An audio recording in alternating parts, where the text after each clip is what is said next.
A former TSA screener at a major U.S. airport is now speaking out, and it is big.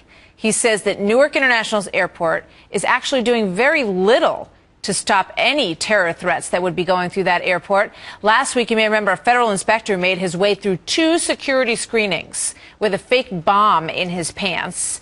And now a former agent says this, quote, "We always said that it's not a question of if terrorists get through, it's a question of when.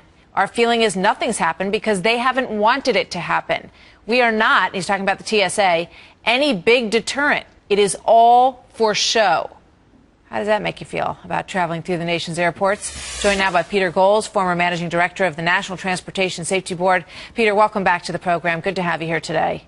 Thank you. Pretty disturbing stuff in these two stories over the course of the last few days. What do you think? Well, it has been a rough week for TSA. You have the red team getting the bomb through. You have whistleblower accounts of incompetence and non-performance. And then you've got the proposed new rule to allow knives back in the cockpit. I think the administrator of TSA is going to spend a lot of time before Congress in the next 3 months explaining himself. You know, I mean, he went on to just detail what it's like to work for the TSA, in his opinion, at Newark Airport. He says, you know, people basically are sleeping on the job. He said the education level's very low. So he says when Janet Napolitano says, you know, we've got a great defense at TSA, she's kidding, in his opinion. And it makes it look like the $7.8 billion of U.S. taxpayer money that goes into the TSA is really a big waste of money.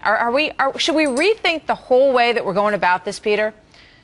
Well, I think the whistleblower is pointing out just one aspect of TSA, and it really is not a surprise. We've always known that working at these checkpoints is mind-numbing. Sure. But there's 2 places where I think the TSA needs to do better. They promised us years ago a checkpoint of the future. The idea was we were going to have technology that would make sure that human failings would not allow bombs and other dangerous devices to get through. We don't have that yet.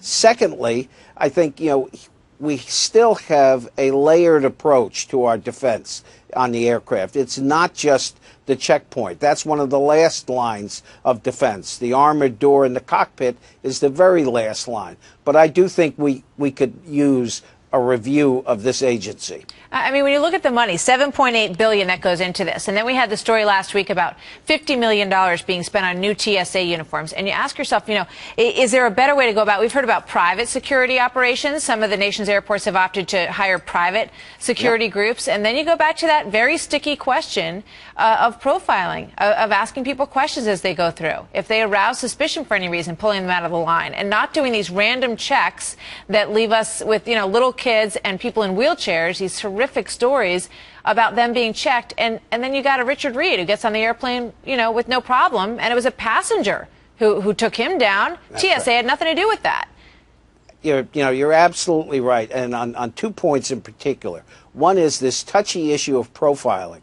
We cannot continue to pretend that we can't or shouldn't profile potential terrorists. We need to use that in our procedures.